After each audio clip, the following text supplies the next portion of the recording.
Jessica Lois Ware. Welcome back to Homo Sapiens. Thank you for having me, Chrissy. How are we? I'm good. I'm having I've just signed up to I thought this was finished in lockdown. The bloody advent calendar window displays. Oh, My what? my gorgeous road, and I adore them. I thought because it had been a couple of years where no one had done the advent calendar Christmas. You remember when we were all Yeah. stuck indoors, and so all we had to do was like wave at each other, and that Bang would pots. yeah. So we all did Liberty window displays in our Ooh. windows, and everyone would who's on the seventh day of Christmas? Oh, it's number 58. Anyway, I felt too guilty, and I've signed up again this year, and I I cannot be faffed. I've just done Halloween, and that was enough for me. Thank Mm. you. And but may I add, not enough team players on this road for Halloween. Oh, really? Did you do There's the some heavy lifting? incredible ones, but a lot of the older folk, which I understand they've done Halloween a lot when they were younger, there was no pumpkin glowing outside their door. But also, this is the past 5 years. Halloween has Yeah. become like Christmas. It didn't used to. No one used to give a shit about Halloween. No, I know. So now my gorgeous community, they love Halloween and they love a Christmas. So S we are. I don't know. You're amazing. I was staying at your house at the weekend, and yes. your house is just like heaven. And I think I may just book in. It'll be like my priory. I just go down to Oh, you. Um, yes. but what would you do for a Christmas display? Well, it's funny you mentioned that, Jess, because I've just had the electricians round because I want to get plugs put in the bottom of the trees so I can put lights up them. Because what I've been doing is buying off flipping Timu or Temu, like battery operated lights. And then I spend like half a day up a tree trying to get the tree lights around every Christmas. Christmas is very much the decoration of Christmas in our house is very much a solo affair. William is not interested. I wrap lights around trees in the garden, but I've just had some proper PowerPoints put in. So hold tight, In Naunton is all I'll say. Oh my God, you're gonna light up the whole of Cotswolds. And it's also because like the Cotswolds is very sort of old school and a little bit understated, and I think people are going to think it's really naff, but I don't care. So what you're gonna do? Lit up trees, like Yeah, fairy I'm lights gonna, on your, I'm gonna, yeah. So wrap fairy lights around the trees. and you've got plug sockets put in. How hard Yeah, is that? it's really easy. Took the boys half a day. How I many plug did sockets did you get only three. Yeah, outside? yeah. Didn't want to be gaudy. Stunning. But hang on. So when you're doing your advent calendar window, I Yeah. just want to know what number did you get for a start? I'm yet to know what date I get. You see, If it's I like the 23rd, I'm not doing it because at that point I don't care. but do you put it up just for the day and then take it back down so it's like a No, surprise? no, Oh, you put it up and then everyone says, "Well done, gorgeous job," and and that's it. um, and then it stays up. How funny. Does it Yeah, bring out a competitive side in you? not in me, Hmm. but our next door neighbours put like a polar bear moving on a bicycle. It was incredible. So I'm really hoping Ray and Carol bring that back. The local garden centre to us has three reindeer that like it's like heads pinned on a wall and they are completely animatronic and talk and like you could take a child there for 6 hours and they would just be endlessly fascinated. Fab. Who And needs weirdly, Santa's grotto? yeah, weirdly Bella Mackey, as in Greg James's wife, Yeah, and not just Greg James's wife, esteemed author. yeah. She wrote How to Kill Your Family. She posted it the other day. I was like, what is she doing in our garden centre? But yeah, it's really Maybe she's moving to Cotswolds. it feels like that. The Cotswolds, isn't it? Sorry. Well, don't know. I think we could do the mod. It's actually called the Vauxwolds because there's so many gays. Didn't I say that to you last week? I love it. Last time. I love it. Jess, I've got to talk to you about just Mm. some things that people have written in. Yeah. You. So Craig's been in touch. Craig wants to talk about your sourdough. So Craig says, I recently learned how to make sourdough, and the recipe I use is much easier than the one Jessie Ware seems to make. How Yes, does it Craig takes. know about my recipe? Because you said it on the Oh, last did episode. I? Yeah, Oh yeah. God, I don't remember anything. Oh right, okay. Yes, It it is a bit of takes. a faff. Yes, it takes time, but mostly it sits there doing nothing. And then he sent us the link. But we want yours, Jessie. So I want Okay. you to post. I want you to send me your recipe. We're going to post both and let people decide. Now this is something that's going Have a look. to really make people tune off. I think this is a conversation that's going to really make people turn off this episode unless you are deep into sourdough. Okay, Um, you've got half of us already. okay, so oh, you're using the Zoe app. Okay, healthy gut. Yeah. Um, day one, 8 a.m. Make the starter. Craig, sorry, any recipe that starts with day one, I am out.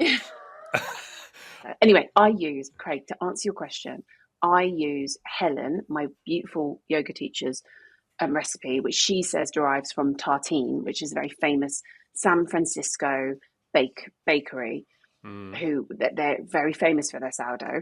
I didn't know So I that. use that. However, I did change it yesterday by not adding, and this will be so boring, I didn't add the water when I dilute the salt.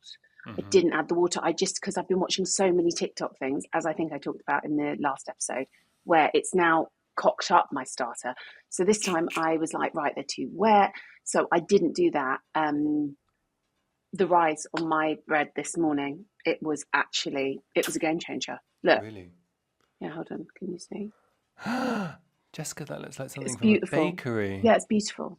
And I got my son to tap it, and I was like, "What does that sound like?" He said, "A guitar," and I said, "Hollow." Exactly what it's supposed to sound like, babe. So it was beautiful today. But Craig, I will, if I can be bothered to get through, page 10 of this um, instruction, I will go for it, babes. But it's Okay. addictive. I want that picture of your sourdough, please. And I will. I'll Craig, I send it want to you you to now. send us a picture of your sourdough. Yes. We're going to let the people decide. Okay? Okay. That's how this works because But we thank you for asking are. about my sourdough. I felt like maybe people had forgotten that I make sourdough. Do you know what I mean? So thank you for the reminder, No. Oh, Craig. yes, absolutely. Now, and Jessie, someone has asked for loved your Divas episode that we did together. Oh, thank you. VH1 style. What are your top 5 divas? That's what they want. Okay, so we're going VH1. Okay, Whitney, Tick. Chaka, Oh, tick. and she was a diva when I met her, and it was iconic. Did I tell you about this? No. Have I never told you the story? I didn't know you met Chaka Khan. Okay, well, firstly, I had two kind of weird run-ins with. Well, no, one. Okay, so my daughter was in a choir at her primary school, and the teacher is incredible. He's called Nathan, and he got the choir involved to go and do a day of singing with Chaka Khan at the South Bank Centre. And obviously, hand up for volunteering to be a parent on that trip. In a yellow Um, flory jacket, yeah, warden. so I was like, I am going on this. All the kids got the Shaka Feel For You t-shirts. So my daughter's got this sick Chaka Khan t-shirt. And it was about, I think, 10 different school choirs, and they all from London, and they all got to sing with Shaka. So so I was just there being a parent, helping out, and in the back. But Shaka's manager came to find me because he'd heard that I was there, Oh, cool. because I was doing. I think he knew how much I adored Chaka Khan, and also knew that we were doing a festival together later in the summer, where she was playing on the same bill as me. And so he tried to make us meet, but the children were important. The children were more important in that moment. So I said, "Don't you worry about it. I'm a parent today." I would have dropped him like Kick a them. hot I'd been like stone. that. Get out of my way. But the kids sung "Tell Me Something Good." They sung "Ain't Nobody." It was amazing just watching her. It was amazing. So I had that interaction. Well, I just watched as a parent in the background. Wow. Can I And just ask you then, one? Can I just ask you one quick yeah, question? yeah. Did you dress, even though you were on mum duty? Did you dress it when you're getting dressed in the morning? Did you dress 20% a little bit more like Jessie Ware, stage percent, just so in You case know it what? I happened. don't think I did because I think my daughter would have been like, Mum, what's wrong with Ooh. you? Why are you Why, making an effort? why have you got the whip microphone with you Yeah. then? Why have you got a pearl bralette on? Like, what are you Why are doing? you, why in Why have one you of got? those cabs you have to stand up in to get to the red carpet? So yeah, no, alas, no, I was being mum that day. Okay. Anyway, manager came up to me and was like, can't wait to, for you to meet another day. And I said, yeah, great. Um, then I met her. So this had been established maybe like a month or two before we were on this lineup together. Because I care very much about my voice, I had my singing teacher give me a singing lesson because I was headlining this show that night, and I care about doing. You know, You're a I've been pro. struggling with my voice. I'm a pro. I'm a pro, and my singing teacher is the biggest Chaka Khan fan, Annabelle Williams. She is like, so we've talked about her lots and lots. And I said, look, Shaka's on this bill. You've got to come. You've got to give me a singing lesson, and we're going to go and find Chaka. And she was like, I'm there. So Chaka, I think, had played already, or she was about to play, and they said, do you want to come and meet her now? And I was like, yeah. So me and my singing teacher, we go over there, and Shaka's just sitting on a chair in her leather with a fag like that. And I was like, hello, hi Shaka. And she's like, Smoking. she's cool. She's cool. And I'm like, this is my singing teacher. I mean, I couldn't have seemed less rock and roll or cool. Her with her fag on, like, I'm getting a singing lesson. She's smoking a fag before going on stage. This is I how different love we are. it. I And love she it. looked beautiful. And anyway, we got introduced, and she was just cool and amazing. And she's the ultimate diva. And so yeah, I met her, and just kind of Nice. fanned out with her. But yeah, Oh, VH1 divas. Okay, so Whitney, Shaka. Um, I let me think. Jennifer Hudson, I think, needs to go in there. yeah. Babs? Um, I would also go Lauryn Hill. Is that allowed? Is Lauryn Hill allowed to be a Yes. VH1 diva? Oh, please. I just everything Everything about that about voice. her. Um, I Babs. mean, yeah, is Babs allowed to be a VH1 diva? Oh, yeah. I'd say Babs is very VH1. Because then I think I'm going Celine as well. I think I'm going Babs and Celine. After watching the Celine Dion Yes. documentary. Yes. Oh, no, hang on. No, Sade's got to be in there too. Sorry. Mmm. Whitney, Sade, Mmm. Shaka, um, Babs, and it's going to be a toss-up between Celine, Lauren, or... have I missed somebody? I mean, I've missed Mariah. I know that. Mm. Maybe Who she's would you more go? MTV. I think that's a No, good. I think. no, she's VH1. Oh, so I No, she's think both. She's yeah, she's she's that. both. She's that bitch. She can do both. She is. She's global. Okay, Um, I think that's good. okay. No, I think that's Sorry, good. we will get onto a subject now. Well, But I'm so sweet. I mean, I'm so. I'm It's so so sweet sweet. that you. I'm not so sweet. It is Yes, so you are. sweet that you have like messaged in. So thank you. Yeah, thanks for that. I also realised I look really boss-eyed in the last episode because I'm like looking at you like that, but also I am a little bit boss-eyed, as I found out when the top comment on my first video with Sampha was, "Is she blind?" Top comment. Oh my god. It was just because I didn't know where to focus with the camera, and I was already really Yeah. awkward. So yeah, Oh, me and my that's. little wonky eye. Yeah. Oh my god. You're like, that's gonna set me right off. Well, almost relevant to what we're talking about today, Bev. Mm. So we're I'm talking looking on about my phone, by the way, great. because we're about to leave. You're about to do a beautiful segue into Watch the this convo. segue. Well, we're talking about advice, but we're also so we're talking about what's the one piece of advice you'll never forget? What's the best piece of advice you've ever had? And the reason I wanted to do this,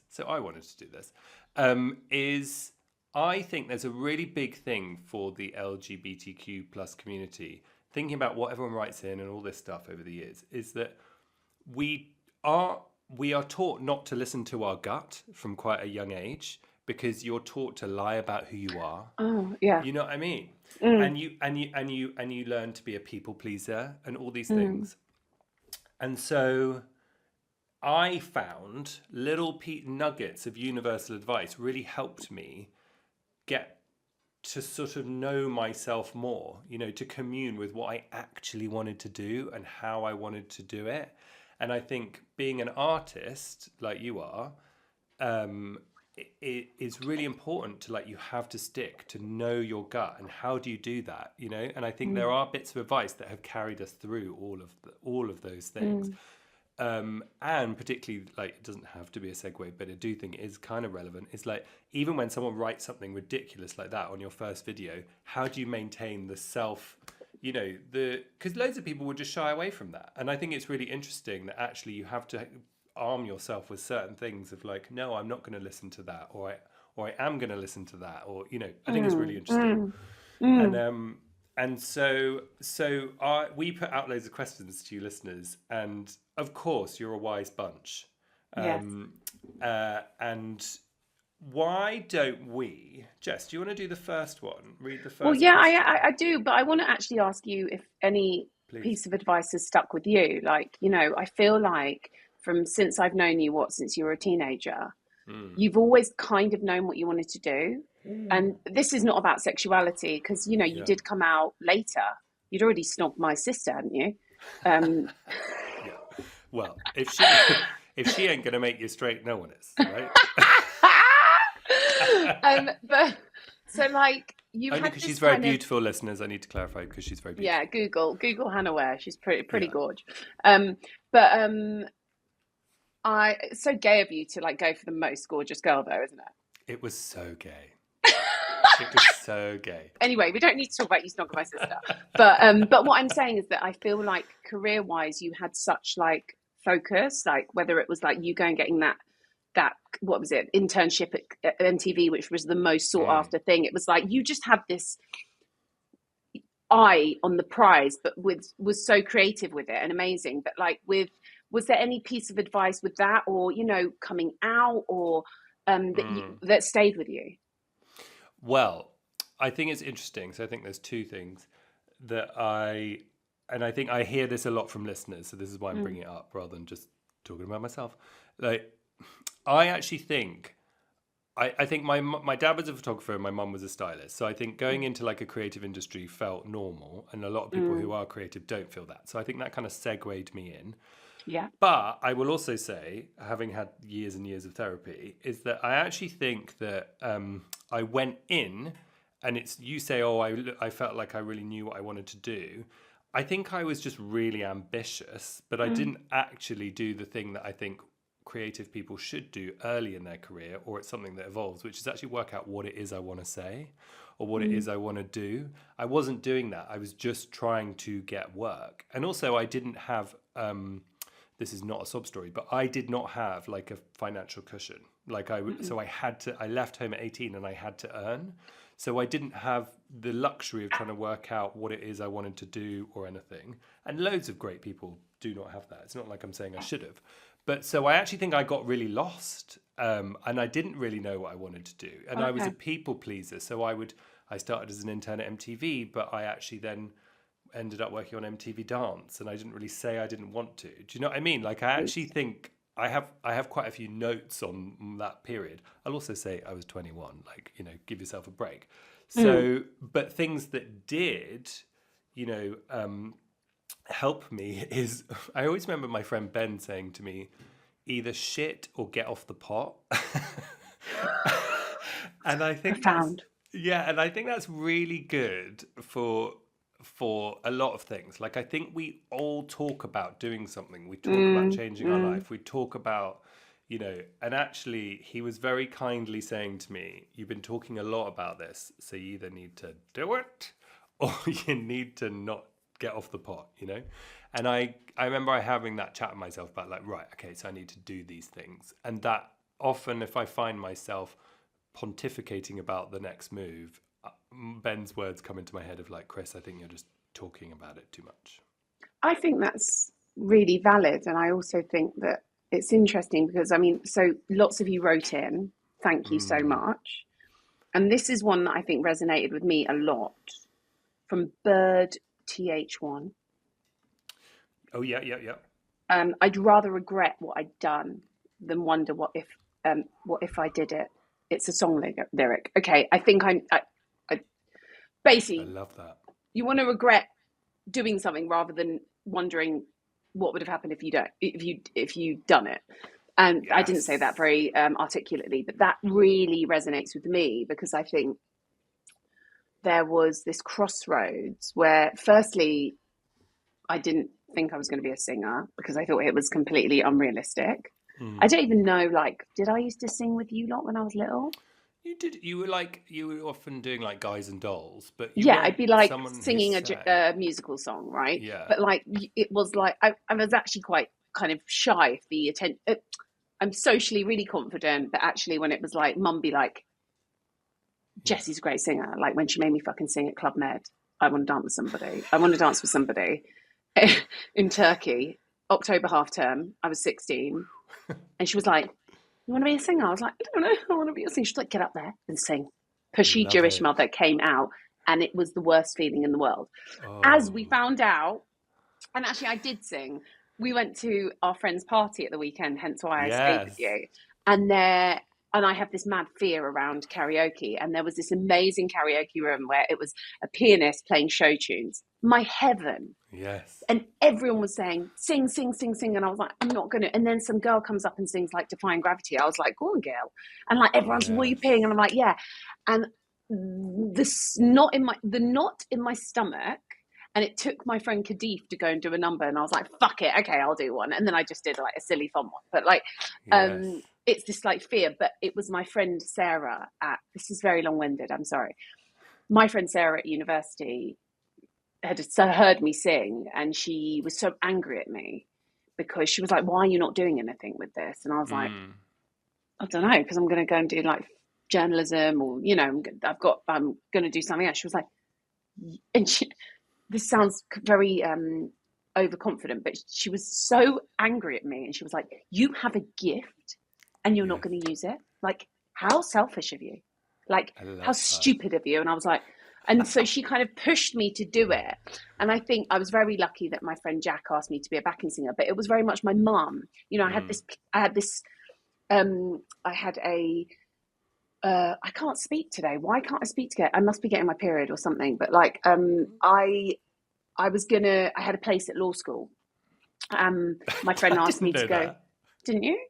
No, Yeah, I I was thought gonna you were going to like go and work at. cosplay having like a 9 to 5. I really like live for that. Like Wow. knowing what you're having for your packed lunch and stuff and like having your route to work and being able to listen to your podcast. Like I crave that a lot. Do you? And I know that I probably in reality wouldn't want it, but like Mm. there's something really like structured about it that I really like. And Yes. like, you know where you're at. I don't Yes. know why. I love my life and I'm so lucky. But anyway, so I was going to go and be a lawyer. I wanted to be like work with family law because I think I was influenced by my mum as well, who was a social worker. And I Mm. had this place, and Jack, my friend, asked me to be his backing singer for a run in September. So school was about to start, and he's just asked me to go on a 6-week tour in a splitter van in America with Mike Snow. And I was like, oh man. And my mum said, just don't go for a year. Like, just go. You don't want to regret not doing it. And if I hadn't have done that, Yeah. I probably wouldn't have be doing this now because what happened then, I then went, so I really think that's probably the one that resonated most with me. So thank you, Bird. I love that. It's very true. It's Do yeah, it. Like, do say it. yes. We said this at the weekend, but we were saying like, say yes to things. Like, Yes. but then there's also the argument power of no. I don't know. You basically whatever resonates with you, you should go with because Well, that's why I think they're like advice is like a route into what your gut feels. They confirm totally, your gut. You know what I totally. mean? I get this email every week called James Clear. Do you know he wrote that book No. Atomic Habits? It's really good for creative people. I went to that. Oh, should I It's really good. subscribe now? Yeah, it's really good. James Like Clear. he writes three pithy things at the end of every email about like things to think about this week, and I found them really useful. It's almost like a better version of a horoscope, but Oh, great. he's very like how to live your life. But let's read a couple of others. So stop being I impatient. I had a Sorry. tarot reading this week, by the way. Speaking about horoscopes. Oh, and how's Christmas looking? The advent calendar window is going to be absolutely amazing. No, I selfishly did it for my album. I was like, oh God, is it going to be okay? And And also, if anybody wants a tarot reading, Harriet and the Star, she's called online. She is fabulous. oh, She's amazing. so what Anyway, did it say sorry. about the album? You can't leave us hanging like that. Well, no, I just think I've been like waiting. I'm kind of twiddling my thumbs at the moment. I'm kind of waiting to do photos and do the artwork and videos and stuff. And I've been sitting with it. I'm already like working on the next one. So I was a bit like, oh God, have I just like, I don't know. You start overthinking. It's like that thing of like, when is a painting finished? When is a song finished? Like, Yes. so I'd met Harriet in Morocco years ago, and she had done my tarot in a club in Morocco. And the last record worked out fine. So I was like, maybe she's my good luck charm. Yes. So I was like, babe, can we do a tarot? And she was like, yeah. So we did it. It shows it's going to be fine. Great. Touch wood. Here's the Imagine thing if it's as well. not, though. Well, Harriet, I won't bloody call you again. It is going to be fine. It will be fine. What I've heard is really good. It'll be fine. I know we're not talking about any details, but let's go on to other people. I just want to say one final thing before we do the other things. Is what's important and useful about you saying all of that, Jessie, is that nobody ever knows what the fuck they're doing, and you don't ever get to a stage where you feel like you are. And I think that's a really good advice to make you shit and get off the pot.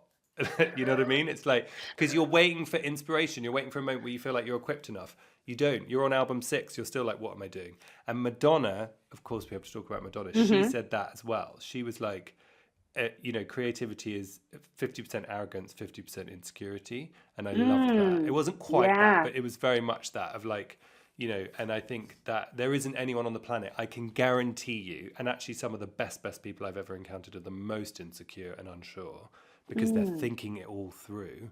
And I think that's useful. I've found that useful to make me, sometimes I sit in a meeting and I'm like, what the fuck am I It's doing? been a big week for you, Chrissy. Your Why? Netflix trailer came out. Oh, Your the Netflix Agatha trailer Christie. It's a 3-parter, right? 3-parter, January 15th. Tune in, people. Just please. Yeah, it's got Mia McKenna Bruce in it. It's got Helena Bonham Carter. Who else? Martin Freeman. Sure. Ian Glenn from Game of Thrones. Naban Rizwan. I love Naban. I love him. I can't remember anyone's Anyway, name right the now. trailer was amazing. Thank you so that's much. really exciting, and you've been working very hard on that. So, okay, should we go to some more readers, listeners? Sorry, listeners. Well, I just like 511 Forks. Shy Bairns getting out. Yes. It stayed with me. I love that. Can I do one? If it's not okay, it's not the end, which I love. Yeah. Can I just say as well, that links to me for This Too Shall Pass. And is it Maya Angelou who said, every rain cloud runs out of rain? And I love that because I can be very, like, if I'm feeling something in the moment, I think it's never going to end. And often 80% of my reaction is about that. I'm like, because I can't cope with this forever. And it's like, just chill, mate. It'll change. So if things are shit right now, for those listening, it's not particularly helpful, but it's a little bit helpful to say this too shall pass. And also, this was one that came up quite a lot. Don't let the bastards grind you down. Yes. That came up quite a lot. Okay, so Jessica, you and I both work in the creative industries. I'm aware lots of people listening do not, but there is a universal thing in work, which is, so I call it, sorry to anyone listening who works with me, but here we go. I call it the Doubt Council. And so I find what's really interesting about being in charge of big projects is that everyone is really trying their hardest to do their best work. But what that can accidentally come out as is everybody doubts everything you say. Like you say, oh, I'd like to do it like this. And 14 people start saying, no. And and I call it the Doubt Council. And I have to do like a kind of rousing speech about like, I really appreciate everyone saying that, but I also want to just say this is what I would like to do, and I'd like to start us to reframe this and start to think about how we can do it. And I found that very much when I worked in music videos, because it was a dying industry, Mm. So everyone was more stressed. Whereas Don't I now I know it, work, Chrissy? yeah, well, now I work in Now we television. do visualizers, babe. We don't even do music videos. Yeah, exactly. Well, AI, babe. But like how do you cope with? Do you recognize what I'm describing? How do you cope with that? Because that's all about don't let the bastards grind you down. I think that goes with gut as well, and like Mm-hmm. listening to your gut, and also I think somebody else said something about like about when you accept advice, and we kind of talked about it slightly, but Mm. hold on a minute, Yeah, that was let me good. find it. Consider whether the Okay, person. Jamie said, consider whether the person giving the advice is the right person, and if you're tired. I think that's a really good point, Jamie. Can I just say, Jamie writes in all the time with such wisdom. Oh, Thank you, Jamie. Can I just say, so Will Young, co-host of this very podcast, used to say yeah. to me, "Halt, hungry, angry, lonely, tired. Like Oh, check those four things before you make a decision or before you have a reaction. oh my God, that's Hungry, such a good angry, one. lonely, tired." And I think it's very, very true. Because I often I'm think just hungry. often I'm just angry. Um, I But think you've I have seen. to take a beat. I have to take a beat without, you can't take it too personally. Do you know what I Mm-hmm. mean? And like Mm. they've got their own things going on. This kind of goes with what we were saying about this too shall pass, but time Mm. heals everything. Cliche, but true. Time and hindsight is a beautiful thing, isn't it? I do. I definitely do the test of will this matter in 5 years a lot, Yes. and I it really does discard most things. Can Go on. this has come through somebody's one person said it was from a GW77. This was from their gran, but then also somebody said it and it was from their aunt, which I thought was Ooh, really lovely. Um, eat your greens. go, go, I'm so sorry, Garide Falconer. I've definitely mispronounced that, and I'm really sorry. But they said, "What's for you will not pass."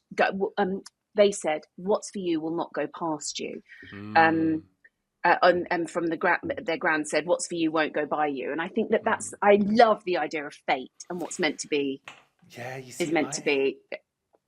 You don't believe in it. I really take issue with that Why? because I think You have that to make your own luck. Do you think? I am a bit that, and I don't know, like I think I don't know why I have a reaction to that statement. Because I think it's a really nice idea, but I do think You I just really do. offended their aunt and their granny. So No, I'm how dare you, sorry. I'm Chris? sorry. And listen, they're wise, and I'm just uh, a horrible Just because person. you're a little salt and pepper, babe. But you know what I mean? I don't know. I feel like that can also talk people into not pursuing their things. I suppose I tell you what's at the root of it. I think it's really important. And I almost feel like I have this like duty. This sounds pretty self aggrandizing, but I don't mean it to be. I feel like I have this duty to let people know that actually it's all really hard. And so Mm, it doesn't mean you're getting it wrong if you're finding it hard. I think that's the thing that literally unlocked life for me. Is like, oh, if I mm, want to do this thing, I shouldn't beat myself up because I find it hard. And I think queer people, and maybe this is why I'm thinking about it in terms of this, is mm, like, I think queer people can be very, very hard on themselves. mm. And so I wouldn't want them to pass up something because they think, oh, it's so hard, it means it's not for me. Does that make any sense? Yeah, it does. And I think we talked actually this week, didn't we? Because I was talking to my best mate about like what advice, because I feel like I don't remember any advice that I get given, so that's useless, isn't it? um, and my friend, so we were having a conversation about it. My friend's an actress, Hmm. and she has recently got a really like dream job for her, and she's now in EastEnders, and Woo! she's loving it, and she's working, and she's so feels so appreciative to be And able she's to be so working, talented and and she's so always has talented, and been. it's been a hard graft for her. Do you know what I mean? It hasn't been like easy, Hmm. and she said, and maybe it's, oh, I don't know when this is coming out, but she said, Bryan Cranston said something, and I'm definitely not saying it verbatim, so forgive me if Brian Cranston listens to this and like Brian, is wrong. But she we're said sorry. something about it was a kind of masterclass I think he was doing on like auditions, and he said you should walk into an audition like you've already got the role. And so when you walk in, it's kind of you're suggesting how you would play the character rather than needing their Their approval or their approval. permission. Sorry, yeah, my brain.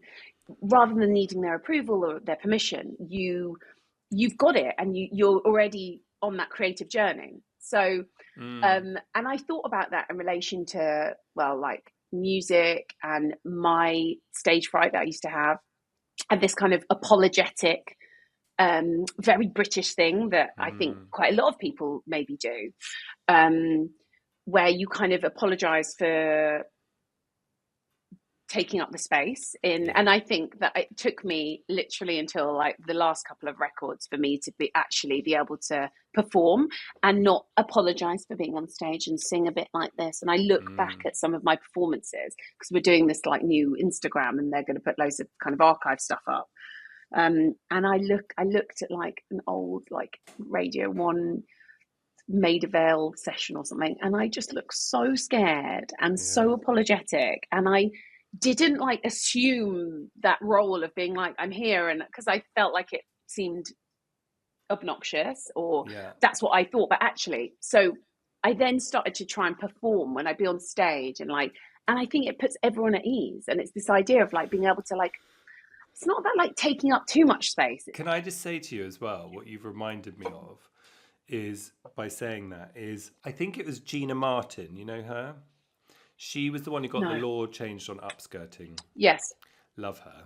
So she said something, I think it was her, who said, and just you talking about looking back at your videos, unless you're, if you're not embarrassed about things you've said or done before, it means you haven't changed.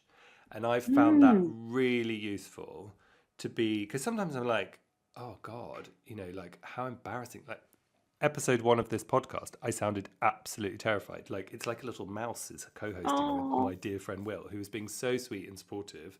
But I didn't think I sounded like that, but I did. And it's like, but that means you've grown and that means you've changed and you put yourself out there possibly because you wanted to learn rather than feeling you were ready. And that's really good because that's important, like we were talking about earlier.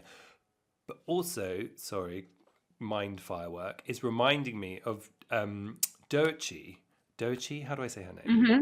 So have you seen that video that she first ever put on where she was like, oh, I just got sacked today and I just think I'm going to do music and I'm going to just go around and see, I'm going to go down to a recording studio and see how it works. And like, I love that attitude of like, yeah, I don't know all the answers. And I think we are all taught to act like we have the answers. And I kind of love that the truth is nobody has the answers.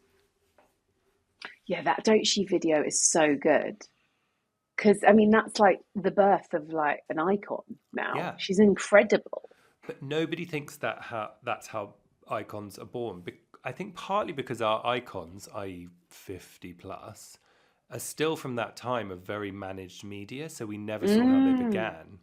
So like, you know, Madonna was allegedly this firebrand, you know, who just appeared. Or I remember when the Spice Girls came out, they had this strategy apparently that like, if they were going to appear on Top of the Pops in London, they would fly them to Tokyo and do like an outside broadcast.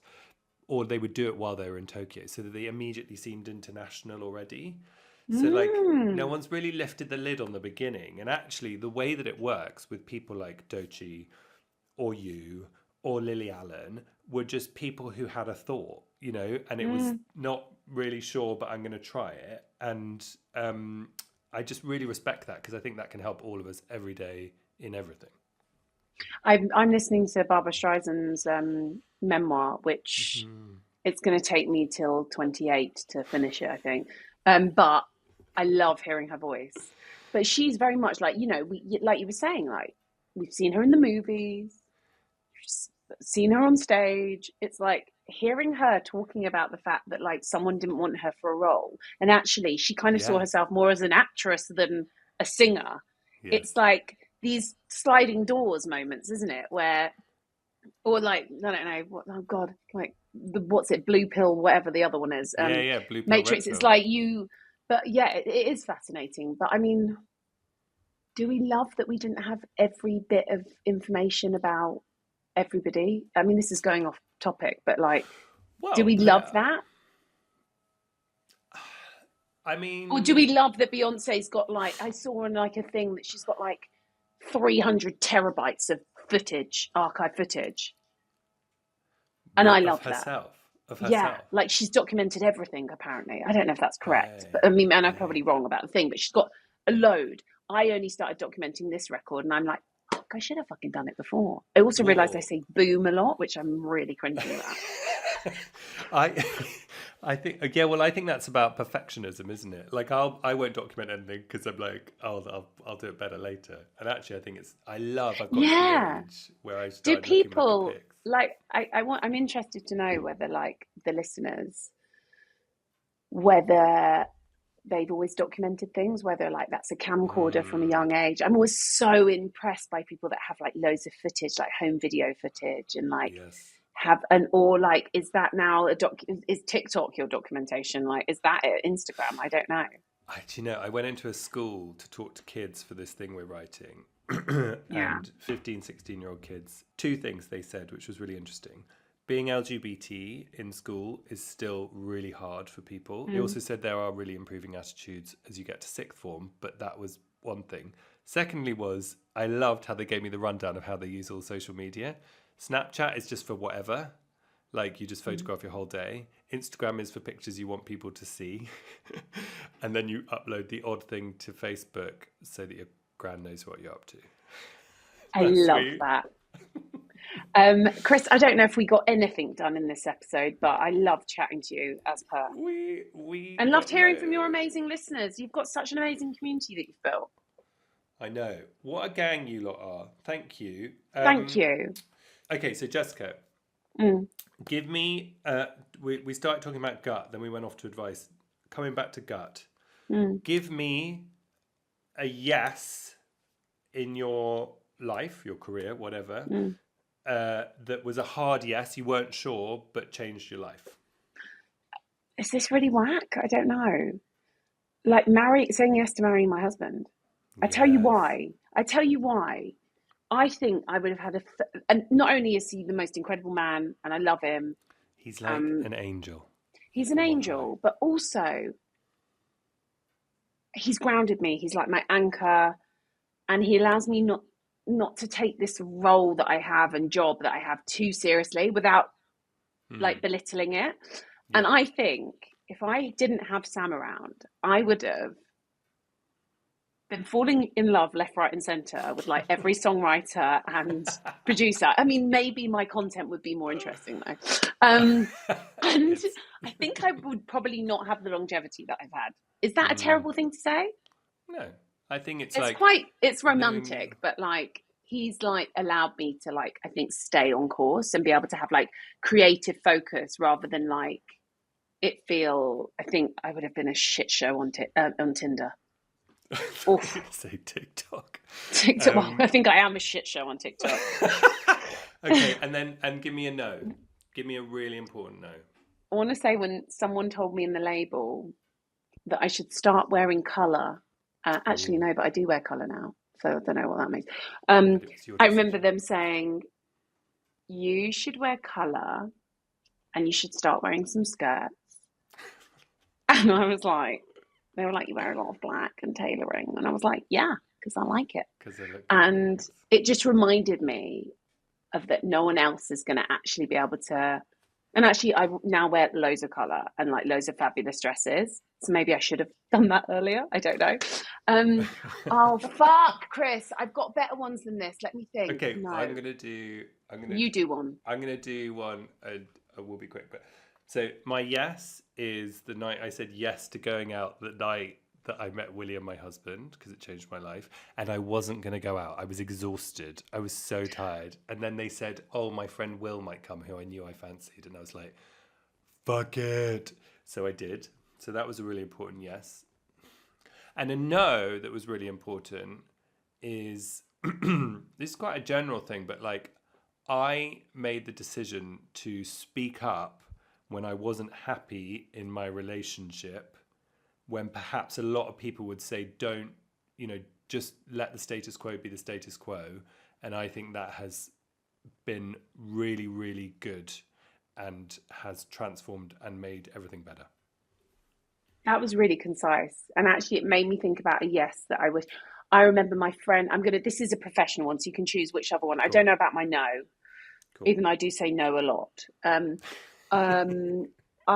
Yet another, like a more professional yes, Yeah. is when my friend Ben Ash, 2 Inch Punch, called me and he said, I'm in New York. You should come to New York. I'm working with my friend Benny and we're making really fun music.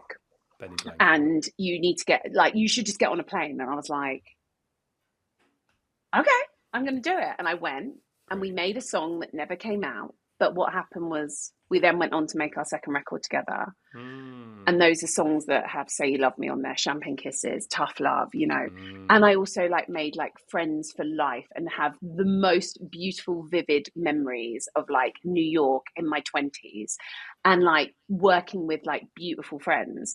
But it was very much it. And I think it was that say yes. He was I went and stayed with my sister. My sister was living in New York, but it was this kind of gut of being that sounds creatively really fun and I should get in. Yes. I love that, Jess. Listeners. Sorry, you had a no. You had a no? No, I don't have a no. Okay. I don't know. I'm sure I do. I'll remember a no on the next one. Exactly. Listeners, thank you very much for listening or watching on YouTube. Hello at homosapienspodcast.com, at homosapiens on Instagram. Write in, keep the conversation going. Jessie, thank you so much. This has been really fun. Thanks, Chrissy. All right. Sending you loads of love. Bye, everyone. Thank you. Bye. Thanks, guys.